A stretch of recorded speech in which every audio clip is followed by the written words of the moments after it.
Jama, everyone. Thank you for coming, and thank you for coming in the virtual world. We appreciate you all being here. Let's begin with a chant as we always do.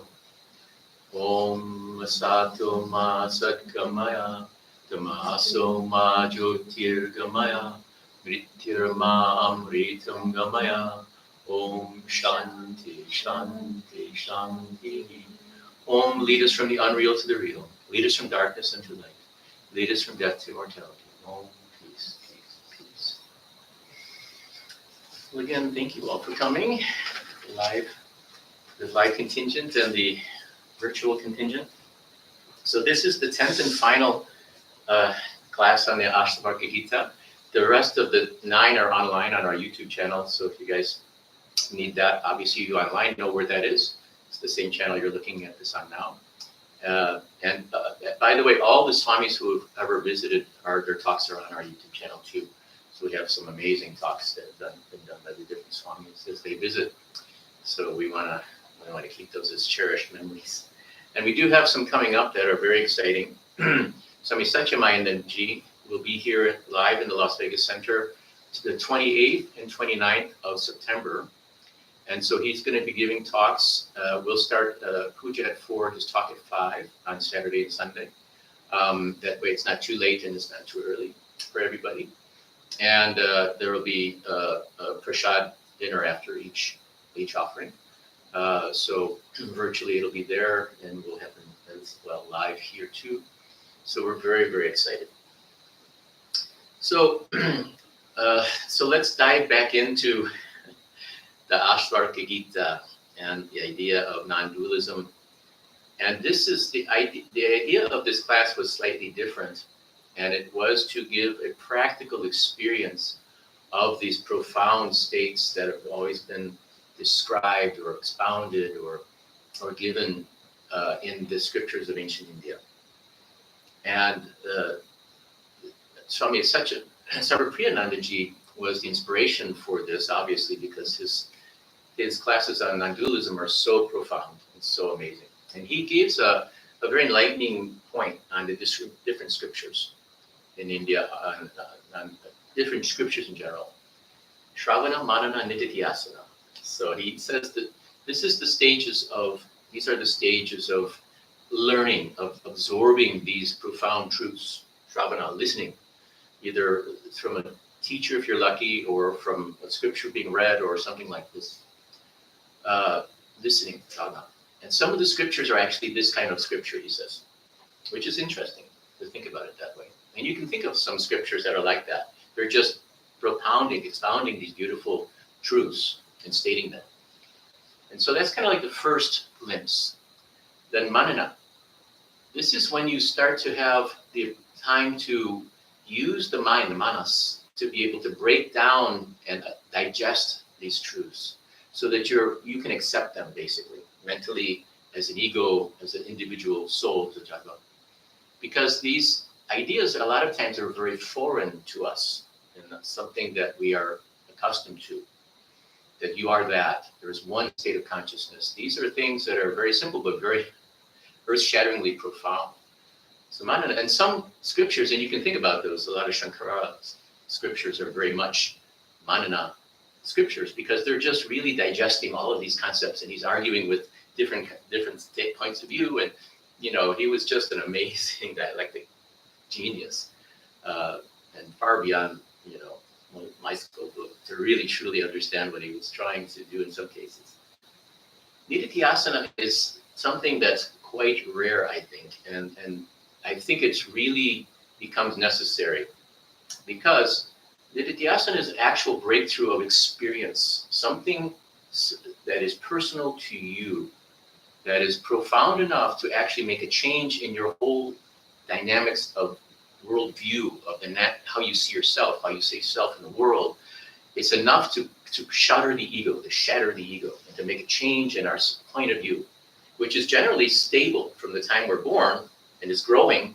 This self-centered kind of, not self-centered, that sounds negative, but this ego-centered, this personality-centered point of view that we build on all of our experiences, prenatal to what we have now. We come into this world, for those of you who have kids, I never had kids, but For those who've had kids, you see that they come in with a personality, even when they're babies, and they're not the same. You might have twins, and they have two different personalities.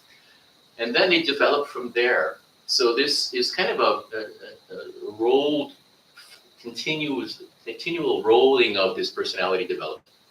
And experience upon experience, emotion upon emotion, desire upon desire, fear upon fear, all these things to create a personality that becomes our point of view. And to be able to go beyond that is extremely, extremely difficult. It takes some earth-shattering, ego-shattering, profound experience internally, sometimes externally, sometimes near death. Sometimes you've had such a fear or a fright of something, or lost your whole world, or grief. You've lost, a partner. Sometimes these can lead to that type of experience, but also a profound meditational experience can lead to these experiences. To go beyond the ego, to be lifted out of that, and to see that that is not the point. That's not who you are. That just is a limitation. And then you never feel like you can go comfortably back into that again. Then to integrate that into your, to be a true new reality is the further states. And so Nididhyasana, and some scriptures are Nididhyasana, Swami Sarvapriyanandaji says. And I think the Ashtavakra Gita is a prime example of one that if you read it, that the way that we do it, we're not going to read it with our intellect. So I won't have you guys read along. I'll have you guys in a meditative state. And these words will be coming up from the inside of your own consciousness, coming from you, coming from the deep you, because it is. There's no difference.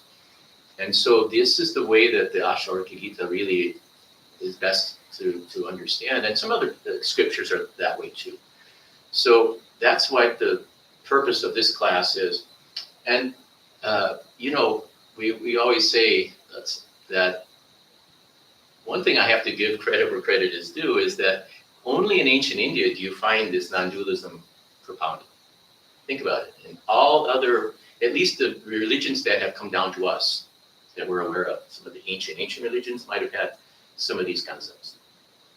But all of the religions that we're aware of, there is no analogy, there's nothing equal to this profound idea of non-dualism that is in part of the Hindu scriptures, Sanatana Dharma. It's not the only point of view in Sanatana Dharma, but it is maybe the crown jewel of this thought, of human awareness. To be able to be so still and dissect and look inside of what the awareness is in your own consciousness as a science, as a step-by-step experience, it's just not been done in other cultures. And so we have to just bow down to the wisdom that comes from India, because it's not coming from anywhere else that we didn't see. So this is something to give really acknowledgments to, and I think it's important. It's something, but at the same time, because it was so profound and also so earth-shattering to a personality, it was never given out openly in India. It was always given to the few. And you had to, and there's this, Sarvapriyanandaji's class goes through the different suitability states that are checked off before you're eligible to be given these teachings. When I first met Yogeshanandaji, Swami Yogeshanandaji, and I spent a lot of time with him in Chibuko Ashrama. He was an amazing non-dualist, a Westerner, but a great Sanskrit scholar, disciple of Prabhupada. And from 1946, he just passed away almost at age 100. When we were talking about non-dualism, he goes, I can't talk to you about non-dualism. You're a householder. Well, he didn't know me much at that point, but I just had come from abroad. But that's the truth, is that these teachings were never given out openly, only to those who were willing to renounce absolutely everything for this wisdom, everything. And householders and those generally are not, able to do that. And also, in a practical point, there comes a time when these teachings become all-encompassing, and they do transform a person. And you may not be able to keep the standard day-to-day functioning that we all do going. And Thakur said that many times to a couple of different Dikesha. He said, he was talking about non-dualism, and he said, if I go any further, you won't be able to keep your organization together. And he said, then you should stop now.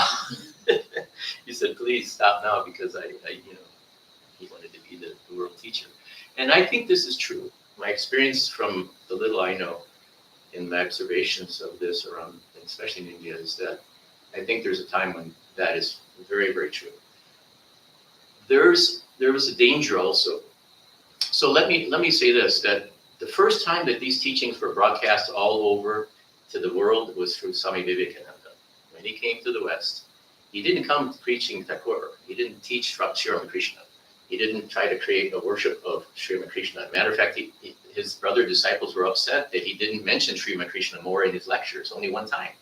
In all the lectures he gave, he didn't mention Sri Ramakrishna. But he did openly expound the non-dualism and also the scriptures that teach these. In Harvard and to a lot of the intelligentsia, and he kind of broadcast it openly. And Sarvapriyanandaji was very well, serves a lot of good classes on him, where he discusses in the Harvard Divinity School what lecture he gave and in what classroom and all these kind of things. But that was profound. Not only was it openly expounded, but in the West. So this is the most sacred thing that came out of India, and he gave it up openly. This is something I don't even think is really understood yet, the effect that it's going to have on all of us. Because this is, this is such a profound topic that its seed is just germinating. American Veda, by the way, is written by Philip Goldberg. It's a really wonderful book on this topic about how the Vedas were in Vedanta, the Vaida Vedanta, is making its mark in Western society. So the idea that it was broadcast openly was wonderful because chotamat totobat, so as many face, so many paths. There would not be that teaching of Thakur without non-dualism. It's impossible. All these dualistic, beautiful, devotional paths have a very specific relationship, and you have to focus on that to be able to go deeply into it. So by their very nature, they can really be kind of separate from each other and have conflict from each other. Like whose God is better than the other God, the battle of the gods and so on. It's not, it's our human nature to take things in that direction. But if you think about it, what Thakur did say, and what is so profound, he said, take your understanding of non-dualism and tie it in the corner of your cloth and then do as you like. That's almost the whole predicate of his whole teachings. Because of this true understanding of non-dualism and what it means that there is truly no difference and all are the same. Not that you respect one and put up with another or whatever, but they are all actually the same and they lead actually to the same goal. And when you understand what the deep teachings are of non-dualism, there is only one consciousness, end of statement. That's all. All is one. Everything else is chopped up illusion. And at some point, we go beyond that and we realize how silly and crazy it all was. And so when you go into your own consciousness, what is the source of it? The one ocean of consciousness. And that really has a very profound, deep meaning, but you have to go deeply into it to arrive there. There's a problem, though, that I noticed is that when you have non-dualism, the mind likes to take something and pretend that it knows it because it can say things about it. And so become intellectual about this can be a very big danger. Intellectually non-dualistic means that you can make the ego and put it in place of the self and think that you've realized the self because you understand intellectually what this is. But now the ego becomes this all-encompassing, wonderful thing. And this is a huge danger, I think, of non-dualism. Because in India and in some of the classes, you hear people that have for 20 and 30 years been discussing non-dualism. But if you look at their personalities in their lives, there may not be any difference at all. They may be the same person who kind of doesn't get along with this person or that person, or not nice to animals or whatever it is, So it's a big danger to be able to intellectualize these things and stay in the manana stage where you're putting the ego on that altar. Instead of destroying it, you become enshrining it in a way that's really, really dangerous because it's really hard to root out then if you see that as the self. So, and I talked about this to Sarvapriyanandaji as well.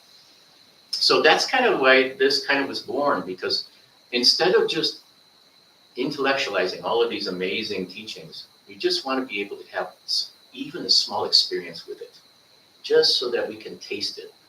And tasting it once, I think leads us on and on and on. And, there's nothing, sometimes people are afraid of these ideas when you really start to experience them, because it feels like you're losing everything. It feels like you're losing your sense of stability, your sense of orientation, where you were used to all these incarnations as an ego, as a jiva. Basically it's replaced completely, and it's almost like a death. And so that's why Ramana Maharshi, and we're going to use teachings from all of the great ones instead of just one lineage, so that they come from different angles, saying the same thing. So that's what we've been doing. So we won't keep this too long today, because there's a special holiday coming up, and some of you are going to a beautiful event. But I want to just use a couple of I feel these are enlightened points of view, and then we'll use the Ashtavakra Gita as a guided meditation, and just experience what it is that it's saying, and see if we can get just that bit of self-awareness. And I love, we'll start with Ramana Maharshi.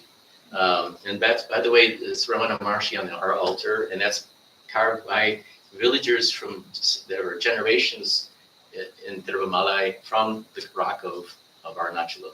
So it's very sacred, the Ramana Maharshi, and also Mahavatar Babaji is carved by the same carver. Okay, so this is Ramana Maharshi. What is the nature of the mind? The mind is nothing other than the I thought. The mind and the ego are one and the same. The other mental faculties, such as the intellect and the memory, are only this: mind, manas, intellect, buddhi, and the storehouse of mental tendencies, chittam, and ego, ankara. All of these are only the one mind itself. This is like different names being given to a man according to his different moods. So this is kind of interesting. So what is the mind? This is something that Ramana is really great at. Is he kind of gets you to always just turn your attention inward. Instead of having all these intellectual questions going outward, he just turns it back in and says, no, well, who's asking that question? Who is the one that's having these experiences? Who is the one that has this kind of thing?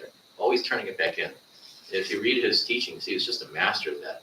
So this is really, really profound, saying that the mind and all these different parts of it, like manana, we were talking about. So it's all reflection of the same I thought. So that's the ankara, the ego, the first I thought. And he said that the I thought, the primal I, actually is the first manifestation, period. That primal I, even before Om, he said, which is the creation. So this is really, really interesting. So all the things that we think we are, all the things we can even relate to, are just reflections of that ankara I, not the self, but the ankara I. The mind is consciousness which has put on limitations. You are originally unlimited and perfect. Later on, the limitations became the mind. Ramana Maharshi. Another Waiman. She's such a combination of bhakti and jnana. I mean, what a perfect being. It's amazing. I don't know if a lot of you have read her teachings, but she always gets also into the self, just like Ramana, but she also expounds a lot in bhakti. She said, joy, enterprise, and diligence are there. The supreme energy itself is present. Learn to seek God in all worthwhile undertakings. If you can do this, you will pass from the material world of karma to reality, which is the same as supreme bliss. So again, leading us from this idea of supreme energy, supreme to the supreme experience. This is really sweet. Just drop all seeking. This is Ramana Maharshi again. Turn your attention inward and sacrifice your ego mind to the one self, radiating in the heart of your very being. For this to be your own presently lived experience. Self-inquiry meditation is a direct and immediate way, Ramana Maharshi. And this is really sweet. God is not playing with you, he is playing as you. This is interesting because, we all have different meditation techniques or different sadhanas. Or some have mantras and they repeat that. Some do pranayama, some do different. I've been a Kriya yogi for many, many years. And all these are different aspects of spiritual striving. And they all take you to a certain place. And from what I understand now, is that there's one thing that they all have in common, is eventually they lead you to a single point of awareness and attention. So all of that scattered mind becomes together and merged together in one point. Then, and only then, is it actually possible to take that attention and turn it inward at some point. So whatever lifetime, whatever state we're in, sooner or later, no matter what path we're going to, it could be the greatest bhakti going into Krishna or Divine Mother, and we merge to that one still point. Eventually, that has to turn in on itself to go beyond that, reflect itself into reality. So that's what Srimad Krishna was talking about when he says all the paths lead to the same goal, to the same point. So it's really what Ramana Maharshi is saying is absolutely true, I believe, at a stage in sadhana. And it might not be the stage we're ready for yet. It may not be the stage. But I think what's really important is to do whatever we do to get to that single point of awareness, that single pointed, undivided attention, they call it. The Patanjali's Yoga Sutras, you have yama, niyama, you have asana, you have pranayama, pratyahara. Then, pratyahara is very, really seminal, because then all of a sudden the attention goes inward and the body becomes numb, and you're not going into the external world. Pratyahara, dhyana, dhyana, samadhi, dhyana, single pointedness. After pratyahara, and then dhyana is when you turn that inward and you start to be aware of the self, and samadhi is the absorption into that self. So it's exactly the same, even in the yoga path. So then one more thing, and then we'll go into the guided meditation. This is Maharshi, Ramana Maharshi. And there is only one experience. What are the worldly experiences but those built up on the false I? Ask the most successful man of the world if he knows his self. He will say no. What can anyone know without knowing the self? All worldly knowledge is built upon such a flimsy foundation. The devotee. How to know the real I is distinct from the false I? Maharshi. Is there anyone who is not aware of himself? Each one knows, but yet does not know the self. A strange paradox. The master added later, if the inquiry is made whether the mind exists, it will be found that the mind does not exist. That is control of the mind. Otherwise, if the mind is taken to exist and one seeks to control it, it amounts to the mind controlling the mind. Just like a thief turning out to be a policeman to catch the thief, i.e. himself. Mind persists in that way alone, but eludes itself. Attention, our tendency to think that we will gradually weaken and will finally be destroyed. When we have no desire to think anything, we will remain effortlessly established in our own essential being. And thus, even our effort to attend to our being will subside. This is what Ramana means by saying that the thought of effort to know who am I will destroy all other thoughts and will itself finally be destroyed. Sri Ramana says, if other thoughts arise without trying to complete them, we must investigate to whom they have occurred. What he means is by saying that we should not try to make effort to complete a thought, is what we should not continue to attend to it. Our thoughts arise only because we attend to them, and the more we attend to them, the more they flourish. If instead of thus allowing our attention to flow outwards, to think thoughts, we direct it inwards to know the consciousness to whom those thoughts were known, the vigor with which we form our thoughts will begin to wane. And so this is the essential basic teaching of Ramana Maharshi and all the end stage of non-dualistic teaching. It's an understanding that in yoga, we try to control the mind, or we try to stop it or still it, or all these types of things. And I think it's helpful, because at a stage, you need to start somewhere. You need to have an actual experience. And we're going to use some of those principles today to still control the mind and become the awareness. But at certain points, we realize that it is the awareness itself that we're seeking, not a meditation technique, not a outward experience, not some kind of blissful light or some kind of beatitude. Is that it is the actual awareness itself, turning inward.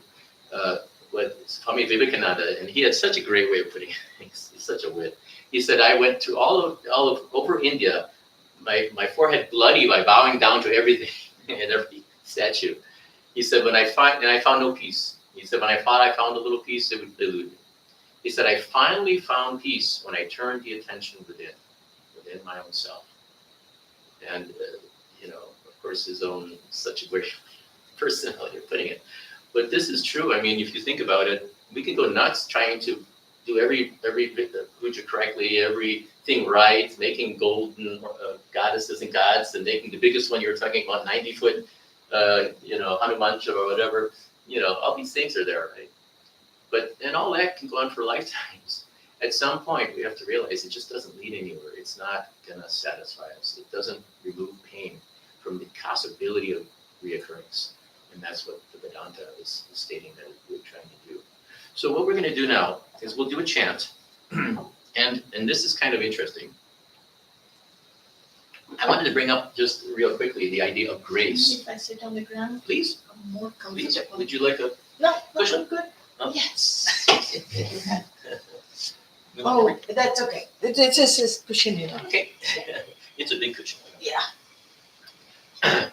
So what we'll do is we'll chant, and the great thing about Sri Ramakrishna is he's the path. He's the sum total of all paths, and so whichever state we're preparing for or ready for, he'll bring. He can expound us from one state to the other. And he always said to go through Divine Mother, to go to Brahma, to go to or Shiva, the ultimate. Shiva is the same thing as non-dualism. It's the same as this unlimited awareness. Shiva. So whenever Shiva is worshipped, especially internally, and in Tiruvannamalai and Arunachala around there, it's the non-dualism is so profound. But he's worshipped as Shiva. The mountain Arunachala is considered to be the living Shiva. So so to go through Ma to get to Shiva is actually to go through your own mind, to go through creation and layers, and have it help you, have it pull you in. And even Ramana Maharshi himself said that when you turn, is it too cold? You can turn the air, this might be a little chilly. He said that when you turn within, the self itself will pull the mind to pull you the rest of the way. And that total surrender, he said to put your bags down like you're on a train. Instead of holding the bags on the train, just put them down. This total surrender is what we're trying to achieve. And once that's the case, this idea of grace and help, we don't have to do it ourselves on our own, lifting, it's impossible. Because then it's the mind trying to kill the mind. It's the ego trying to kill the ego. It has to only surrender. It can't win the victory, so to speak. This isn't a victorious concept. This is a surrender concept. I was told by an early teacher of mine that you have to back into enlightenment. And one of my friends, Prashanti Jager, he's a friend, and he was a direct disciple of Papaji in India, in Lucknow, who was a direct disciple of Ramana Maharshi and considered to be an enlightened being. And Prashanti, when he went to his teacher, he said, Papaji, I'll do anything to become enlightened. He said, I will go to the Himalayas, and if you knew Prashanti, you would understand he means it, right? He said, I'll go to the cave, I'll live in a cave, I'll eat berries, I'll eat nothing. You tell me to do what to do and I'll do it. I have to have enlightenment in this life. And Papaji laughed, and he slapped him on the back, actually. He said, he was my son. He said, it takes tremendous amount of effort to stay bound. He said it takes no effort to become free. That is profound. I mean, that's saying such a clear way of exactly what we're trying to say. You know, we're always trying to achieve, we're always trying to fight, we're always trying to meditate or do this or do that sadhana. But at the end of the day, it's like the thief trying to catch the thief, you know. Eventually it's just that surrender.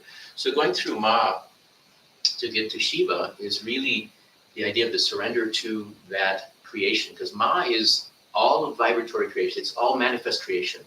But as Sri Ramakrishna said, once you've been to the top of the roof, all of the steps are made of the same substance. So you see the world as Brahman, you see the world as Shiva, and there's dancing Shiva in the South India, which is the idea of this beautiful, unlimited consciousness in expression. So it's one, complete oneness. So it would be what they call Brahmagyani, what Swami Medinandaji calls Brahmagyani, which is this, seeing the world as Brahman. It's a unified situation. So Kali is the perfect murti for this. And I can understand why Sri Ramakrishna was a manifestation of Kali, because she's dancing the dance of creation. All of creation, good, evil, bad, light, dark, wonderful, horrible, all of these things. But she's also the essence of bliss and love and joy and awareness and consciousness in expression. But on the base, you have Shiva, this Turiya, this underlying state of awareness that is totally without beginning or end, cause or effect. Just, there's no input into it, there's no effect on it ever that can ever be. It is just this pure, unlimited, infinite awareness. And so having that dichotomy where you have Shiva, Ma's dancing the dance on top of Shiva with her foot just over his chest. They say when her toe touches the chest of Shiva, she absorbs into Shiva, and all is non-dualistic. So it's the perfect expression of Vijnana, of this idea of the world as the Brahman, as well as this state that is just beyond any conception of the vision. So this is the idea of going through Ma to get to Shiva. If you get it in a very profound sense, you know what Ma really is then, is that grace, that guide that you surrender to. It's that pure awareness, the buddhi, the pure awareness, that's still an ego part of it. But what Ma is that pure grace inside of creation that reaches into creation. And there's some reason to this whole nonsense, right? So, and then she pulls you in by surrender, by total surrender. And if you look at Ma as separate, that's one thing. Eventually you start to see Ma as all, there's nothing besides Ma. It's just, and nothing besides you separate from Ma. It's all that same state of awareness and consciousness. And so that is what Ma, I think, can be understood rightly, is to see that she's not some, and she could be anything that we need her to be. I mean, when you're really having a hard time and you're sitting on this bed staring at the ceiling and you can't even think of how to make the next breath, then you can say Ma, Ma, Ma, and she's there. And then also, when you see what your states of awareness are, and it's that total surrender, it's like total death, and it's Ma. And even Vivekananda, the first time Sri Ramakrishna touched him and gave him that experience going into that total state of consciousness, what are you doing? What are you doing? I have my mother and my father at home. So even if a great being like, who is Shiva himself, they say, has that kind of a reaction, imagine us poor mortals, what we have. But it is a perfect image of Vijnana. And so I thought it would be interesting for us to chant to Ma and to have her blessing in our undertaking. And this is something that Sri Krishna actually taught. So we're going to do Jai Shri Durga, and we're stealing the song from Krishna Das. And all credits to Krishna Das.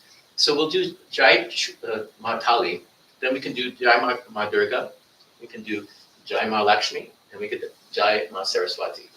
So we'll chant to all four Devis, realizing it's one consciousness, one Devi. I always like to look at it this way. Kali Ma is the actual expression of all creation. But once you're in creation, you have a soul, you have a separate I. Then you have a relationship with this Devi, right? You have needs. So Ma Durga is your protection of that separate self, in a larger sense. Mahalakshmi is the sustenance, support of that separate self, complete support. And of course, Ma Saraswati is two things. She's the realization, the wisdom of understanding, the expounding of true understanding in that I soul, but also eventually then the expression, the perfect expression of that same wisdom, that same love and joy to that creation. So that's how it's kind of neat to see, Ma Kali is the sum total, and then each of the Devis then are what we have in our experience of expressing that and becoming aware of it. So we'll chant to all of them for their blessings.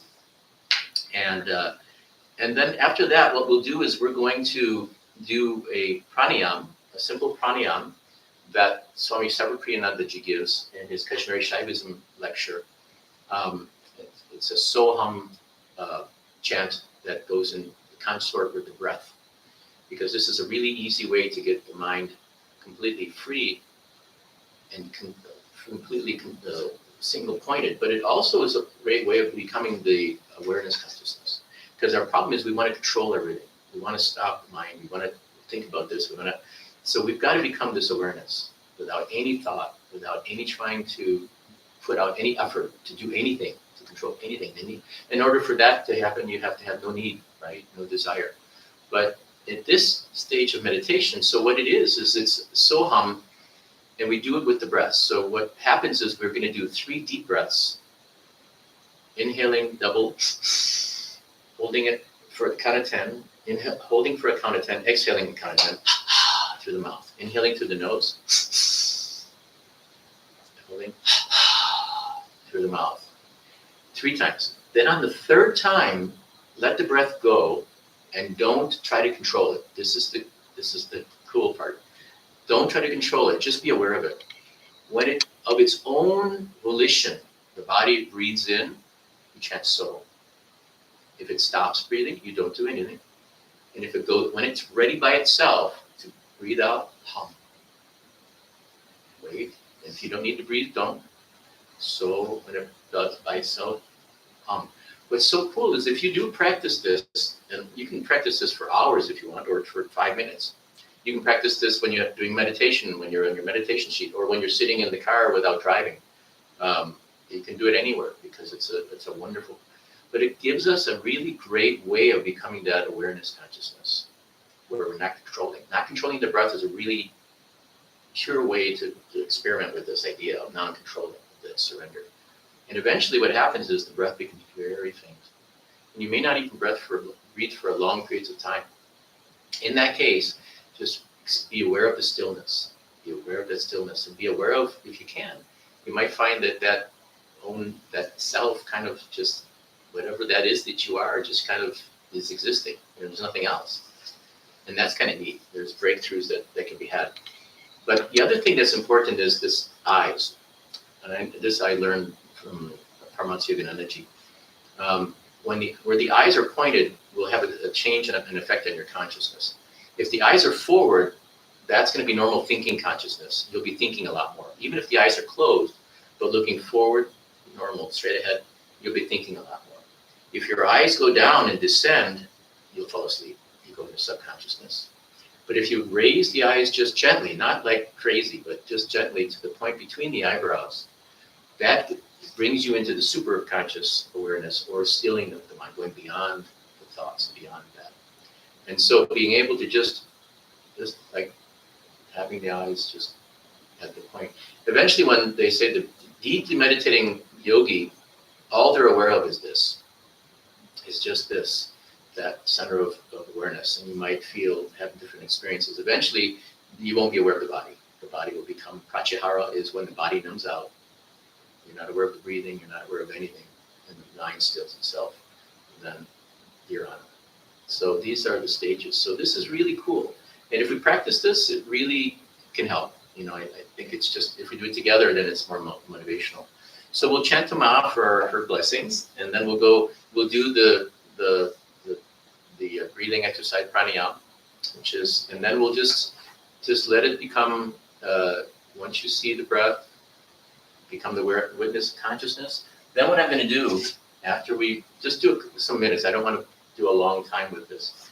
I'll read to you the last chapters, they're short of the Ashtavakra Gita. Stay in that witness awareness. Don't try to control anything. Just be that stillness, be that awareness. Just let it shine of its own self. And when these words come, let them come from within that stillness, within that own self that is in you, at the deepest point of you. Don't think it is coming from a voice or from the book or anything. It's coming from deepest awareness, and then the most profound experiences can happen because the thoughts that are presented in here are experiences. They're not really intellectual thoughts. So that's how we've been doing Ashtavakra Gita. So let's try chanting just a little bit. Then we'll go right into our pranayama, and then we'll find that stillness, and then we'll do the guided meditation. Okay.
Let's get prepared for our pranayama.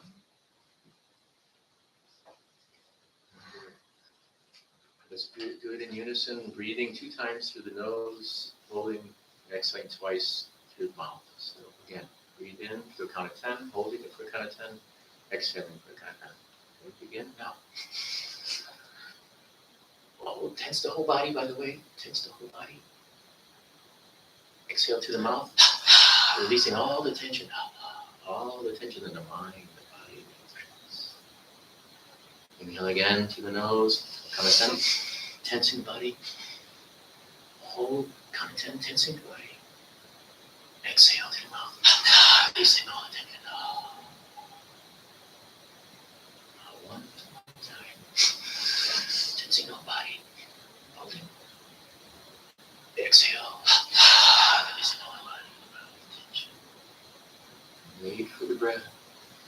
And it's all of its own volition. Breath comes in, shines soul. There's no breath, let it be. And the breath exhales, hum.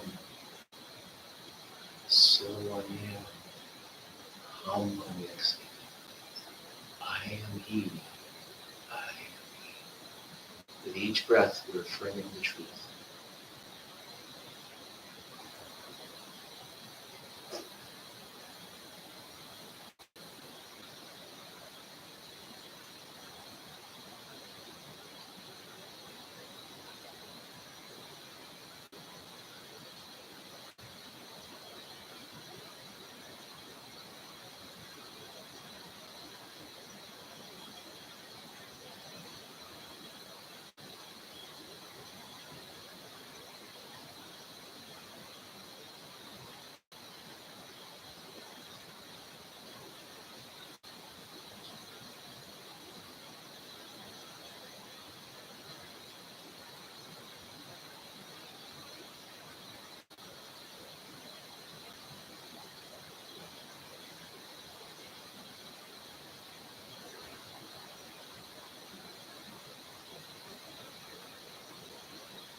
meditation. Remain as that awareness. And I read these profound words of the Ashtavakra Gita. Feel them, perceive them as coming from your inmost being, from your very self, your awareness, communicating these to you from your own self. With the pincers of truth I have plucked from the dark corners of my heart the thorn of many judgments. I sit in my own splendor. Wealth or pleasure, duty or discrimination, duality or non-duality, what are they to me? What is yesterday, tomorrow, or today?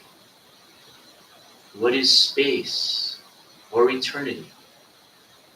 I sit in my own radiance.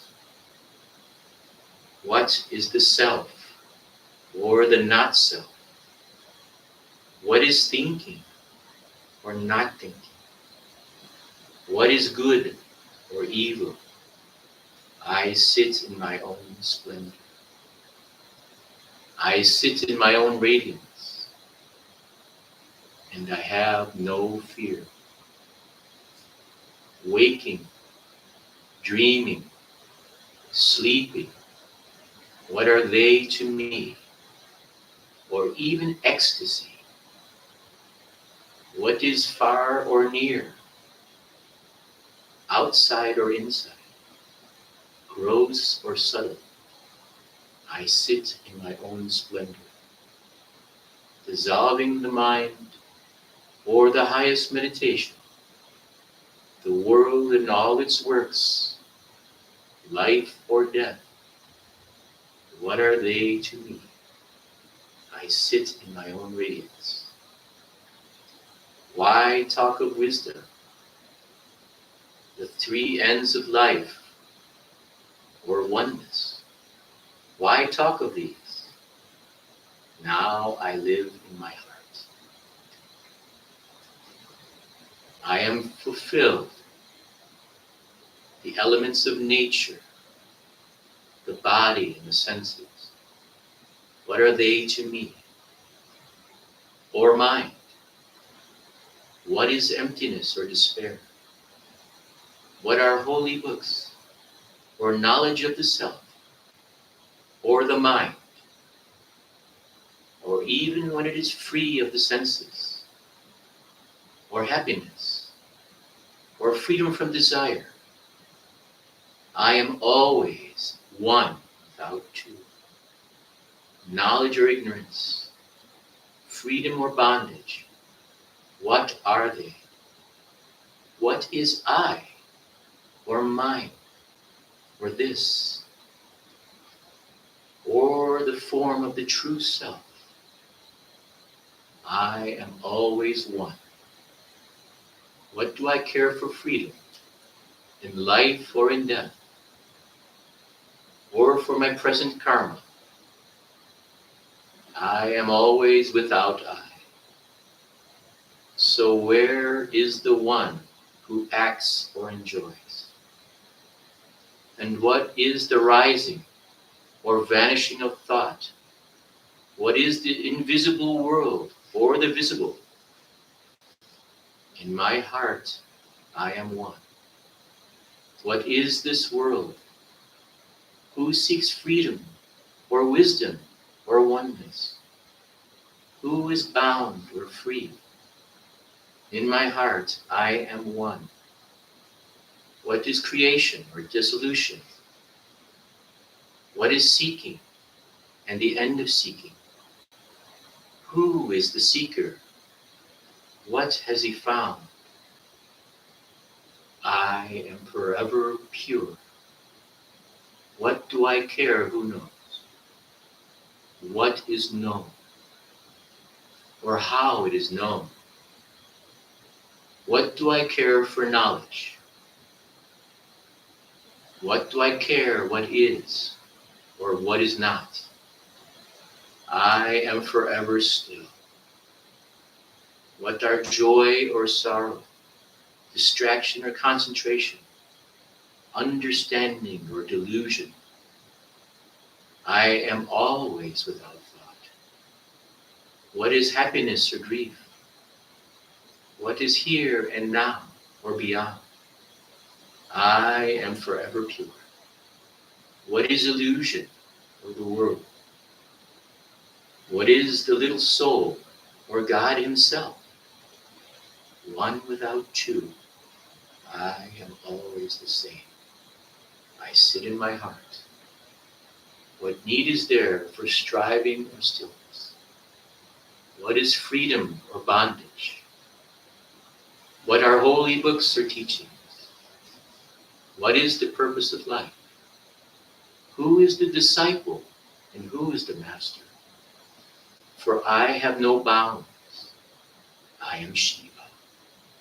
Nothing arises in me, in whom nothing is single, nothing is double, nothing is not. What more is there to say?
Om. Peace.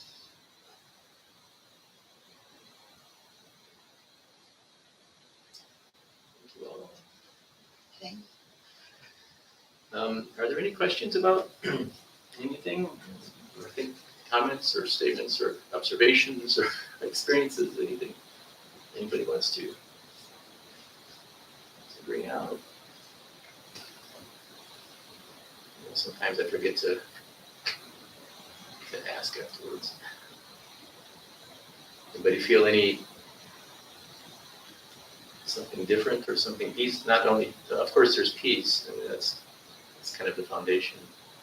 Are there any glimpses of just that awareness of that your own consciousness that Ramana is talking about?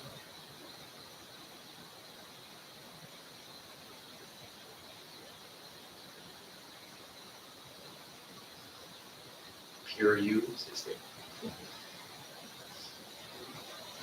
No comments, no anything you guys experienced. Any questions? Or this is the final class on this Ashtavakra Gita.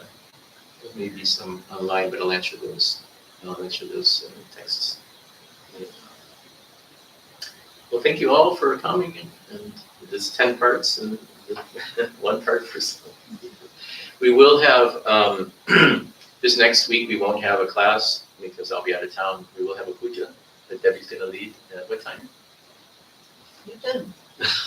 So it doesn't matter, I'm not here. What time we want? 2 o'clock. Yeah. 3 o'clock. So 3 o'clock, there'll be a puja that Debbie's going to lead here live only, not online. But we're going to do the next class. We'll start something new on Sunday the 9th. I'm sorry. 8th, yeah. There is time down here, I forget. So Sunday the 8th, and we'll do it, what time works for you guys? You want to start puja at 3 or 4? And the class at 5, or? 4 is good, right? Puja 4? Okay, we'll do the puja at 4, and then the class will start from 5 to 6. And what we're going to do is we'll kind of move more into the idea of devotion bhakti, because it's kind of nice to balance out after our 10 classes on non-dualism to bring in that bhakti and have it balanced out a little bit. Because the 4 yogas obviously are all kind of connected. So now that we've had a little bit of this non-dualism, we can tie it in the corner of our cloth and do as we like we're saying. So thank you all so much. Really appreciate it. And thank you all on YouTube for joining us. And we look forward to future times.